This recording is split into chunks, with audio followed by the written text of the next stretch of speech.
बिस्मिल्लाहिर्रहमानिर्रहीम। अस्सलाम वालेकुम नाज़रीन, आप यूट्यूब चैनल देख रहे हैं। मैं इमरान खान हूँ। साबिक़ वज़ीर-ए-आज़म इमरान खान साहब ने जेल में जो स्टेटमेंट दिया था उसका एक हिस्सा रह गया था और वो मैं आपके साथ शेयर करता हूँ और ये बहुत इंपॉर्टेंट है। इससे आपको समझ आ जाएगी कि इस वक्त इमरान खान साहब की ज़हनी कैफियत क्या है और वो इस सारे मामले को लेकर क्या सोचते हैं कि उन्हें मुज़ाकरात में जाना चाहिए या नहीं।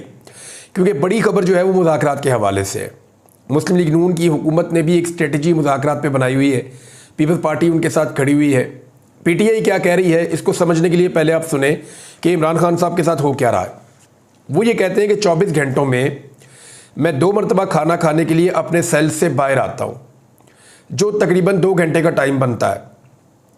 ये सब बार बार ये तासुर देने की कोशिश करते हैं जैसे मैं किसी 5 स्टार होटल में रहता हूँ। नवाज शरीफ, जरदारी और शहबाज शरीफ जब जेल में थे तो उनको जेल का सेल नहीं बल्कि एक महल नुमा कमरे में रखा गया था जिसमें अटैच बाथरूम और एसी जैसी सहूलियात मुयसर थीं। मुझे तो एक छोटी सी कोठरी में रखा गया है जिसके साथ जुड़ी हुई दीवार इस चक्की की है जिसमें सजाए मौत के कैदियों को रखा जाता है। मुझे जेल की इस चक्की में एक पंखा मिला हुआ है। जब शदीद गर्मी होती है तो ये जो सेल है ये ओवन बन जाता है। मैं शिकायत नहीं कर रहा, लेकिन चाहता हूं कि मेरी कौम को पता चले कि मैं किस हाल में यहां रह रहा हूं। मेरी जेल के सेल के बाहर सिक्योरिटी पर मामूर एहलकारों को डराकर मेरे सेल से दूर कर देते हैं। इनको यह लगता है कि मैं सिक्योरिटी पर मामूर एहलकारों से बात करके अपना वक्त गुजारता हूं। मेरे पास तो पढ़ने के लिए चीज़ें हैं तो मैं वो पढ़ता हूं और मुझे किसी से बात करने की ज़रूरत ही नहीं है। मुझे तो ऐसे लगता है कि मैंने यूनिवर्सिटी में फिर से दाखिला ले लिया है। ज़िंदगी में अपनी मसरूफियात की वजह से जो मुताला मैं नहीं कर सका, अल्लाह ने मुझे अब मौका दिया है कि मैं अब उसको पूरा सुकून से कर सकूं। जेल में मुताला करके अल्लाह ने मेरे इल्म में जो इजाफा किया है मुझे तो उसका अंदाज़ा ही नहीं था, लेकिन इनको ये लगता है कि इस तरह के हरबे इस्तेमाल करके ये मुझे जेल में तन्हा कर देंगे। अल्लाह पर ईमान इंसान का खौफ ख़त्म कर देता है। अल्लाह ताला कुरान पाक में फरमाता है कि जब तुम ईमान लाओगे तो मैं तुम्हारे खौफ को ख़त्म कर दूंगा। मेरा ये ईमान है कि ज़िंदगी और मौत अल्लाह के इख्तियार में है। इसी ईमान के साथ मैं आखिर तक माफिया के खिलाफ डटा रहूंगा। ये जी इमरान खान साहब का स्टेटमेंट है। तो उनका जो स्टेट ऑफ माइंड है वो आपको समझ आ जाएगा कि इस वक्त वो किस ज़हनी कैफियत में है। अब इसमें जो है वो नून लीग ये चाहती है कि पाकिस्तान तहरीक इंसाफ उनके साथ मुज़ाकरात करे। मैं आपको फिर बता देता हूँ और अभी साबित कर दूंगा कि नून लीग ये चाहती है कि तहरीक इंसाफ या इमरान खान साहब या उनकी जमात नून लीग के साथ मुज़ाकरात करे। नवाज शरीफ साहब ने दूसरे लफ्ज़ों में इस ख्वाहिश का इजहार किया कि जनाब सारी सियासी जमातें इकट्ठी हो जाएं, स्टेक होल्डर सारे बैठ जाएं, इदारे भी बैठ जाएं, सारे बैठ जाएं। अब नवाज शरीफ ने जब कहा कि इदारे बैठ जाएं तो उसका मतलब फ़ौज है और कोई इदारा इतना नहीं, कोई जजों ने तो आगे बैठना नहीं है, एस्टेब्लिशमेंट तो फ़ौज की है ना। जज तो नहीं आगे बैठेंगे मुज़ाकरात के अंदर, या वापडा ने तो आगे मुज़ाकरात के अंदर नहीं बैठना, या अगर कोई मुज़ाकरात होने हैं मुल्क के बारे में तो उनमें वासा ने तो आगे नहीं बैठना। असल में तो बैठना एस्टेब्लिशमेंट ने, जो मिलिट्री एस्टेब्लिशमेंट है। तो मियाँ साहब जब इदारे कहते हैं कि वो भी बैठ जाए तो इट मीन्स कि वो जिन इदारों की बात करते हैं वो सबको पता है, फौज की बात करते हैं। तो मियाँ साहब भी अब हार मान चुके हैं। यानी नवाज शरीफ बोले कि फौज के साथ बैठ के सब बात करते हैं तो ऐन जमहूरी और ठीक है। इमरान खान कहे कि इन सियासतदानों के पल्ले कख नहीं है, ये चोर हैं, मेरा मैंडेट चोरी करके डकैती मार के जाली फॉर्म 47 पे आए हुए। तो मैं तो बात करूंगा मिलिट्री एस्टेब्लिशमेंट के साथ क्योंकि उनके पास इख्तियारात हैं इस वक्त और वही फैसले करने की ताकत रख रहे हैं इस वक्त, और उन्हीं के साथ हमारा मामला खराब हुआ इस वक्त और मैं डील नहीं करना चाहता। वो ये कहता है कि मैं ये चाहता हूं कि मामला दुरुस्तगी की तरफ जाए। पाकिस्तान के हालात बहुत खराब हो गए, जो कुछ किया गया उसकी वजह से तो पाकिस्तान के हालात खराब हो गए। अब नून लीग चाहती है कि मुज़ाकरात करें। नून लीग मुज़ाकरात के लिए मिन्नतें भी करती है। शहबाज शरीफ ने कहा कई मरतबा, राना सनाउल्लाह ने कहा, मुसद्दिक मलिक साहब ने कहा। पाकिस्तान तहरीक इंसाफ के मुज़ाकरात के लिए PMLN के दर्जन से ज़्यादा लोग कह चुके हैं, पीपल्स पार्टी के लोग भी कह चुके हैं बार बार कि PTI आगे बढ़े, मुज़ाकरात करे, हमारे साथ बात करे। राना सनाउल्लाह ने अभी एक इंटरव्यू देते हुए बड़ा क्लियरली कहा, उन्होंने कहा जी ठीक है हम मुज़ाकरात करना चाहते हैं तहरीक इंसाफ से, वो हमें पॉलिटिकल पार्टी तस्लीम करें और हमारे साथ मुज़ाकरात करें। तो जब उनसे सवाल किया गया कि 9 मई का मामला, उन्होंने कहा फिर 9 मई नहीं होगा, मुज़ाकरात कर लेंगे उनसे। यानी जब नून लीग चाहती है कि पीटीआई उनके साथ मुज़ाकरात करे, तो वो क्यों चाहती है? वो इसलिए चाहते हैं कि इससे जो उनकी हुकूमत है उसके मैंडेट पे ठप्पा लग जाएगा। यानी उनके जाली मैंडेट के ऊपर पाकिस्तान तहरीक इंसाफ का ठप्पा लग जाएगा कि हमने आपका मैंडेट तस्लीम कर लिया, अब आप हुकूमत चलाएं। तो नून लीग को यह ठप्पा चाहिए इमरान खान से, जो इमरान खान उनको नहीं दे रहे। अब मामला यह है कि अगर नून लीग से पीटीआई मुज़ाकरात करे तो नून लीग बड़ी खुश है और वो मुज़ाकरात करना भी चाहते हैं, ख्वाहिशात का इजहार भी करते हैं। लेकिन अगर यही तहरीक इंसाफ जब नून लीग को मना कर देती है कि हमने आपके साथ मुज़ाकरात नहीं करने और हम फौज से बात करेंगे, तो साथ ही ये कहते हैं जी ये तो 9 मई वाले, इनके साथ तो कोई मुज़ाकरात नहीं करेगा। मैं फिर आपको समझाता हूं। नून लीग कहती है तहरीक इंसाफ हमारे साथ मुज़ाकरात करे, अगर करती है तो ठीक है, फिर कोई 9 मई नहीं है। लेकिन अगर तहरीक इंसाफ हमारे साथ मुज़ाकरात नहीं करती और मामला तय करती है एस्टेब्लिशमेंट के साथ कि जनाब ये बंद करवाई जाए 2 नंबरी जो पाकिस्तान में हो रही है, तो इस पे फिर नून लीग जो है वो 9 मई के ताने देना शुरू हो जाती है फौरी तौर पे। वो एक्चुअली एस्टेब्लिशमेंट को भी खौफजदा करना चाहते हैं 9 मई का ताना देकर, और एक कन्फ्लिक्ट वाला या तसादुम वाला माहौल भी बनाना चाहते हैं। तो ये नून लीग है और ये उनकी स्ट्रेटेजी है, मैंने आपके सामने रख दी है। महमूद खान अचकज़ई साहब ने इस हवाले से बड़ी इंपॉर्टेंट बात की है। महमूद खान अचकज़ई साहब ने कहा कि मैं एस्टेब्लिशमेंट समेत सबको मुज़ाकरात की दावत दूंगा, सबके साथ मुज़ाकरात करूंगा। नवाज शरीफ और आसिफ अली ज़रदारी समेत सब मुल्क में आइन की बालादस्ती चाहते हैं।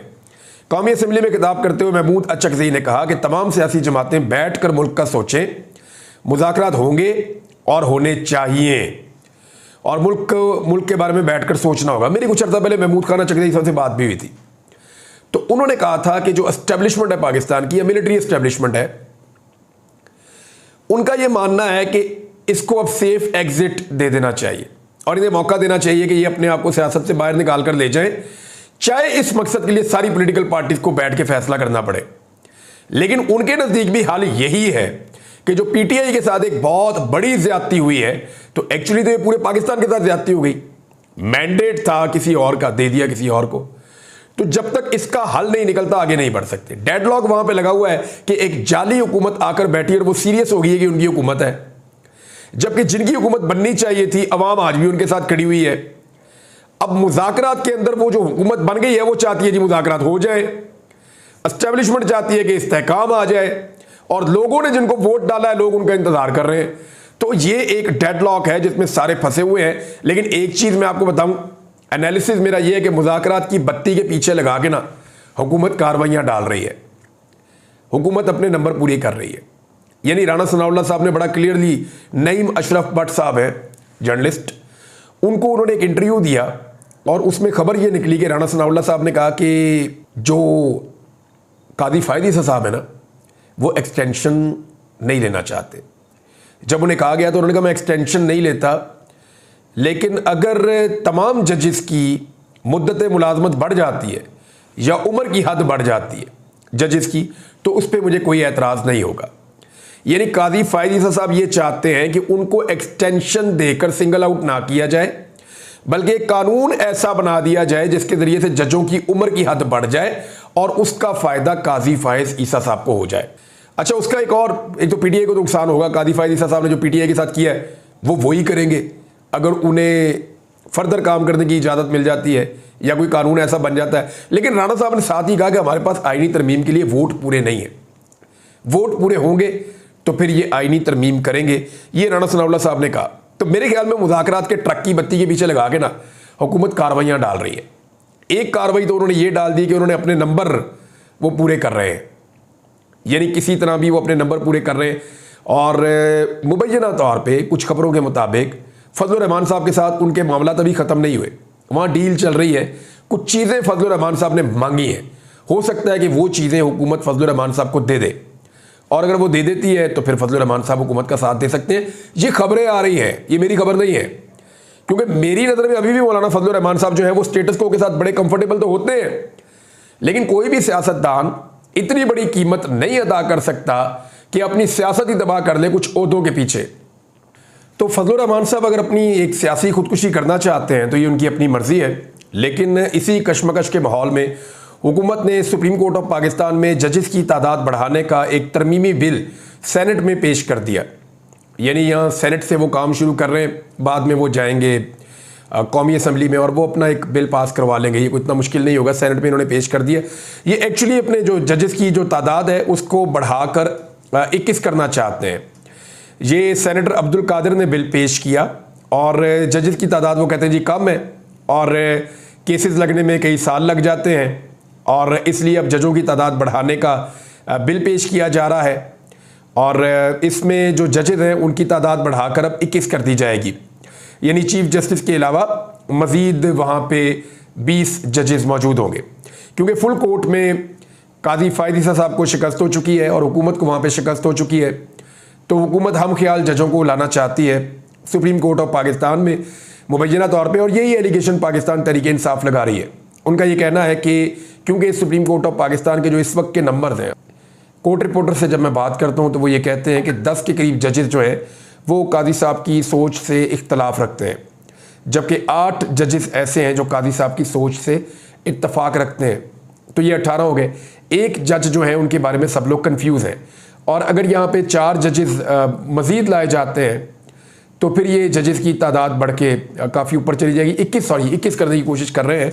तो अगर मज़ीद जज लाए जाते हैं तो वो जज लाने पड़ेंगे जो जज पूरी तरह से काजी फ़ायद ईसा साहब की हमायत में हो।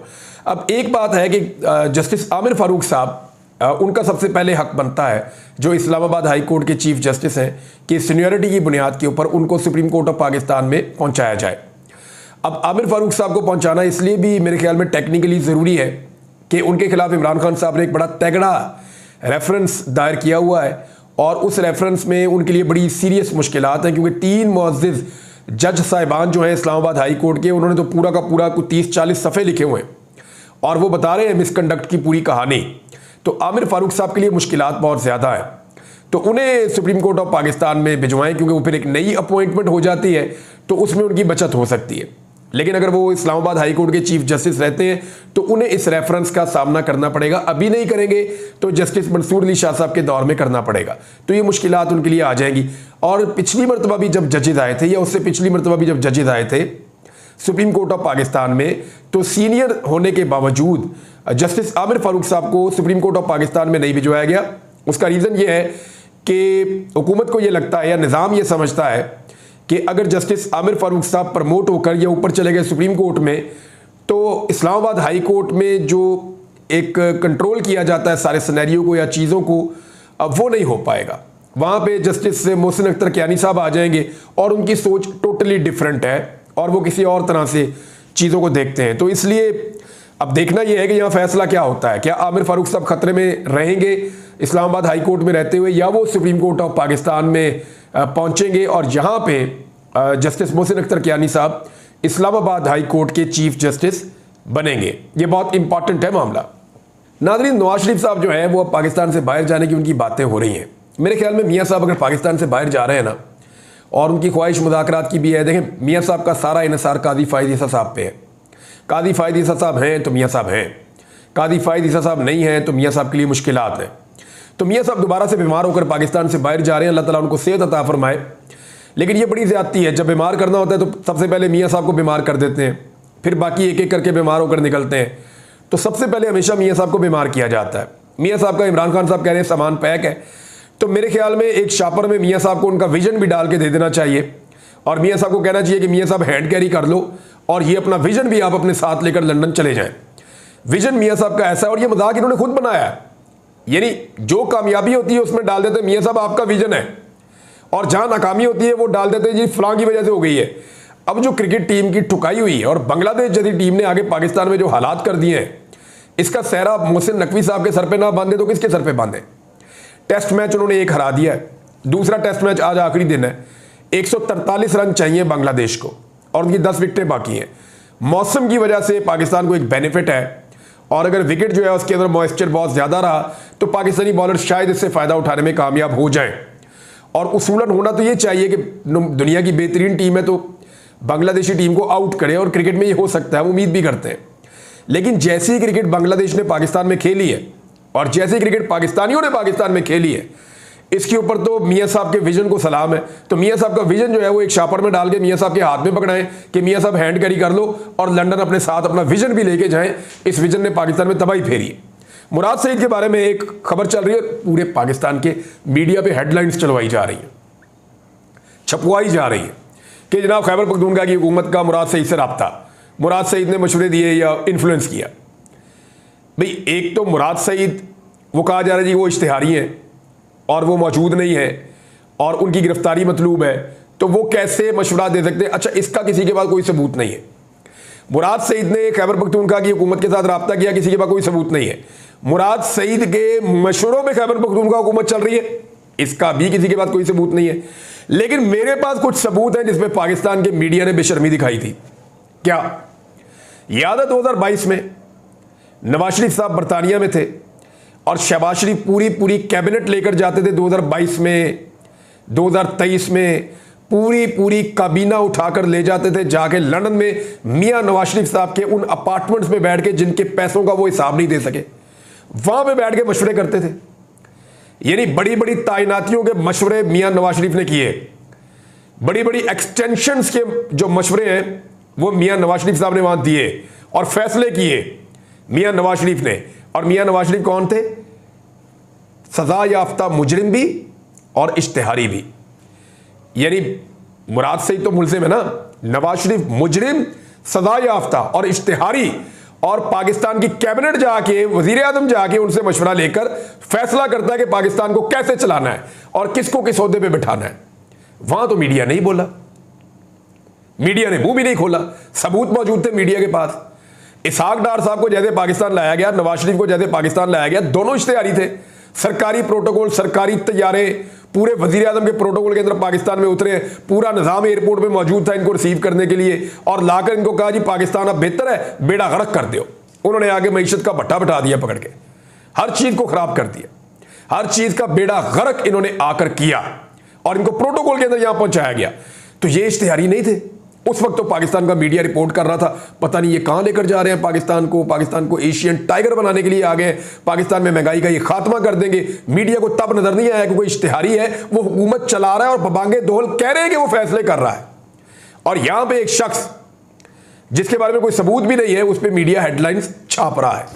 ये मुनाफकत हो रही है पाकिस्तान में और ये मीडिया कर रहा है। इसीलिए मीडिया जो है वो अपनी क्रेडिबिलिटी खो रहा है और जो लोग बोलते हैं उनको बंद कर देते हैं। जैसे औरिया मकबूल जान साहब, आज उनका केस लगा हुआ है, दुआ करें अल्लाह ताला उनकी मुश्किलात को आसान करे और उन्हें ज़मानत मिल जाए और वो अपने घर पहुंच जाएं। उम्मीद करते हैं कि अदालत से उन्हें इंसाफ मिलेगा। अब तक इतने, अपना ख्याल रखिएगा, अपने चैनल का भी। अल्लाह हाफ़िज़।